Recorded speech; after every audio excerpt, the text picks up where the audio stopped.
Shalom sahabat, Tuhan memberkati kita.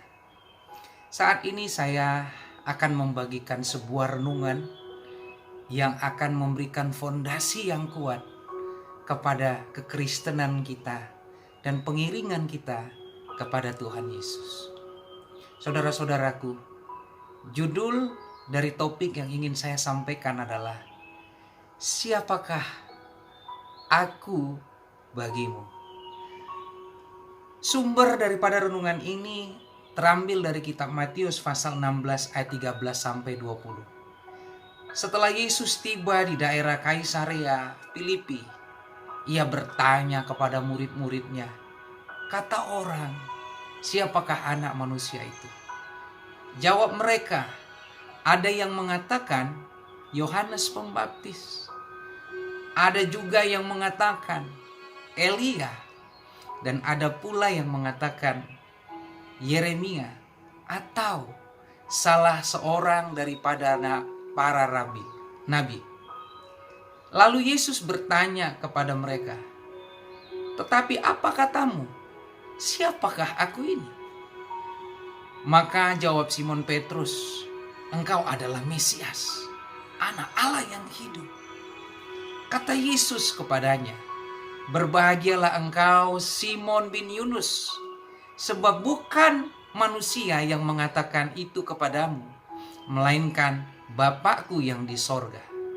Dan aku pun berkata kepadamu, engkau adalah Petrus, dan di atas batu karang ini aku akan mendirikan jemaatku, dan alam maut tidak akan menguasainya. Kepadamu akan kuberikan kunci kerajaan sorga. Apa yang kau ikat di dunia ini akan terikat di sorga. Dan apa yang kau lepaskan di dunia ini akan terlepas di sorga." Lalu Yesus melarang murid-muridnya supaya jangan memberitahukan kepada siapapun bahwa ia adalah Mesias. Mesias, the Savior, Juru Selamat, Penolong, Penebus. Saudara-saudaraku yang kukasihi di dalam Kristus Yesus, akan tiba saatnya, akan tiba masanya, seperti apa yang ditanyakan Yesus kepada rasul-rasul, kepada murid-murid. Yesus akan bertanya kepada kita. Saudara-saudaraku, kalau kita ingin mengetahui pikiran Tuhan, isi hati Yesus saat ini terhadap kita, mari kita bersama-sama mendengarkan dan menyimak dengan baik. Ada dua pertanyaan dalam dialog para rasul dengan Yesus Kristus. Pertanyaan yang pertama, menurut orang lain, siapakah aku ini? Murid-murid bergantian menjawab. Ada yang menjawab, engkau adalah Yohanes. Ada lagi yang menjawab, engkau adalah Elia. Ada lagi yang menjawab, engkau adalah Yeremia atau salah satu dari para nabi. Saudara-saudaraku, pertanyaan yang disampaikan Yesus dijawab sedemikian rupa.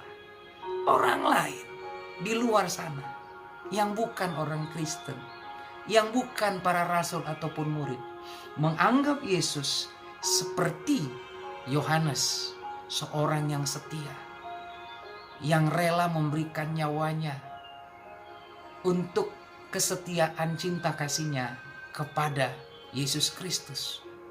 Hebat. Pengakuan yang hebat. Yang kedua, orang lain mengakui Yesus, menjawab posisi Yesus pada dirinya adalah seperti Nabi Elia. Seorang nabi yang powerful, seorang nabi yang mendemonstrasikan kuasa Allah yang sungguh luar biasa.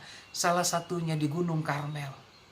Di dalam kontestasi kuasa Tuhan, dukun Baal 450 orang bertanding dengan satu nabi Allah yang bernama Elia. Elia mengolok-olok. Elia berkata kepada mereka, "Ayo, teriak yang lebih lagi. Mungkin Allahmu tertidur mereka berteriak. Di dalam ritual mereka berteriak. Saudara-saudaraku yang kukasihi, menjelang sore hari, Elia berkata kepada mereka, siapa tahu Allahmu lagi jalan-jalan, ayo bangunkan. Mereka lebih sungguh-sungguh berdoa, mengadakan ritual, sampai mereka merajak tubuhnya mengeluarkan darah. Tiada pertolongan dari Allah yang mereka sembah. Giliran Nabi Elia, dia berkata, ambil air yang banyak, jangan terlalu sedikit. Siramkan ke atas mezbah korban. Di atas kayu ada lembut tambun. Siram yang banyak. Di sekitar mezbah itu, saudaraku, ada parit yang agak dalam. Sampai parit tersebut penuh dengan air, baru Elia berkata, stop. Saudara-saudaraku yang kukasihi dalam Tuhan Yesus, mungkin semua orang yang melihat kontestasi kuasa Tuhan yang luar biasa ini, di dalam hatinya, apa iya Allah akan menolong dia? Saudara-saudaraku, Elia berdoa, dan Allah mendengarkan doanya. Dan api dari langit yang dahsyat turun, membakar mezbah korban kayu habis. Dan saudara-saudaraku, singkat cerita, kuasa Allah dimuliakan, Allah ditinggikan. 400 dukun Baal dipotong lehernya, dipancung. Kemenangan di pihak Tuhan. Itu pandangan orang lain tentang Yesus, saudaraku. Dahsyat bukan? Dan ada pula yang menjawab, Yeremia. Yeremia adalah seorang nabi yang menulis kitab Ratapan. Seorang nabi yang memberikan representasi hati Tuhan terhadap umatnya. Berduka. Berarti engkau adalah Yesus, the man of sorrow. Manusia yang penuh dengan penderitaan, seperti yang tertulis juga di dalam kitab Yesaya 53. Atau salah seorang dari para nabi-nabi yang hebat. Di luar sana, saudaraku yang kukasihi dalam Yesus Kristus, pandangan orang terhadap Yesus sedemikian. Sekarang Yesus bertanya kepada mereka, alright, itu pandangan mereka. Sekarang pandanganmu, menurutmu, aku siapa? Saudara-saudaraku yang kukasihi dalam Tuhan Yesus, hening sejenak.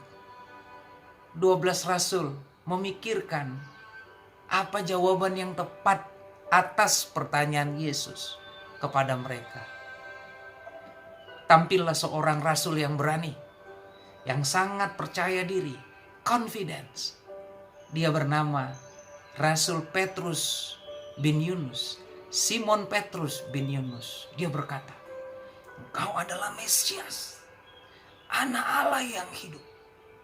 Jawaban yang sangat alkitabiah, saudaraku, dan sangat tepat, benar.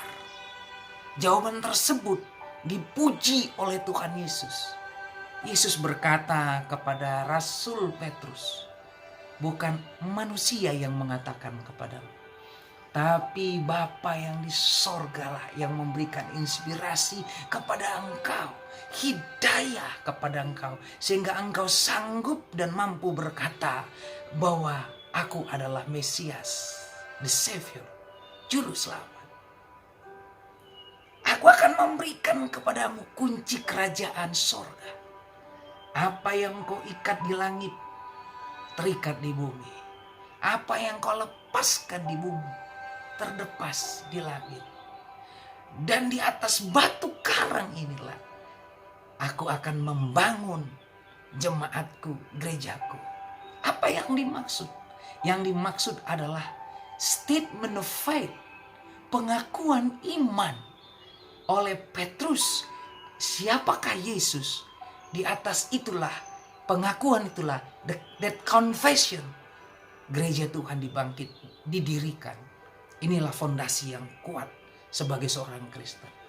Tapi saudara-saudaraku yang kukasihi dalam Tuhan Yesus Kristus, Ada sebuah ayat di dalam kitab Yohanes pasal yang ke-6 ayat 25 sampai 27.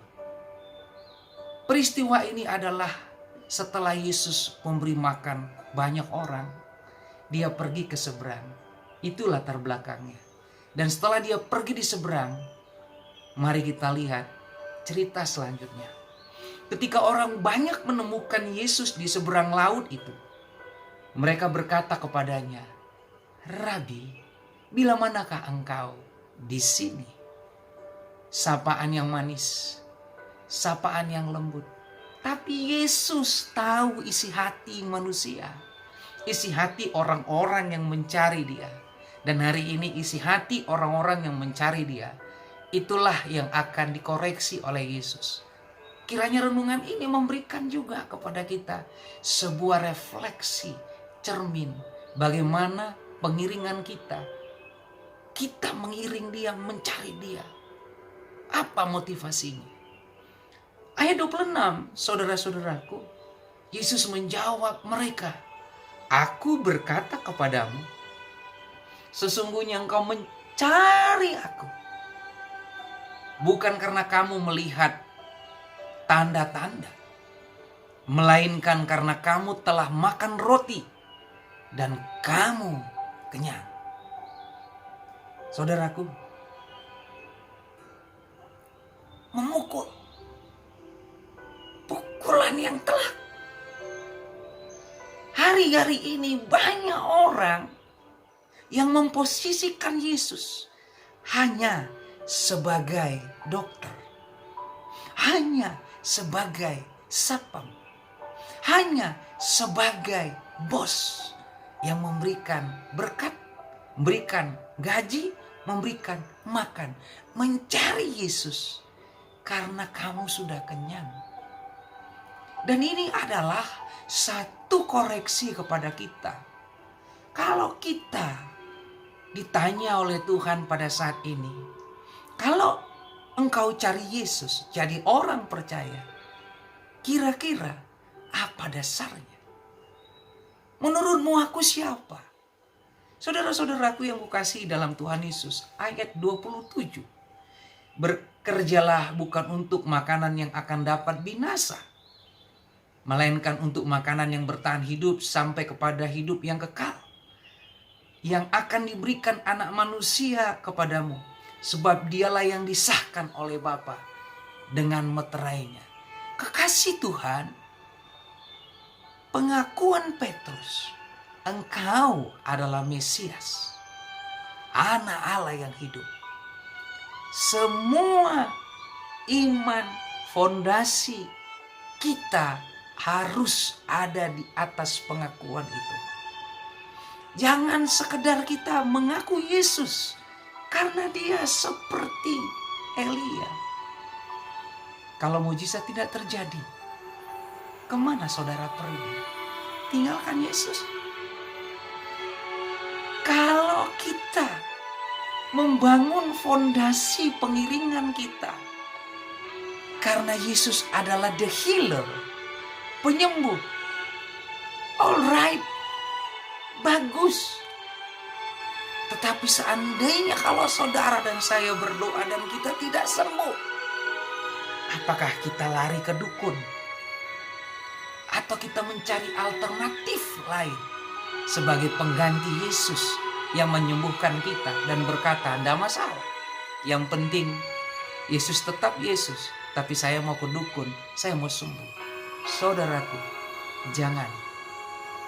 Hari-hari ini banyak jemaat gereja Tuhan membangun fondasi imannya bukan di atas dasar Yesus Kristus Mesias yang berdaulat dalam kehidupannya.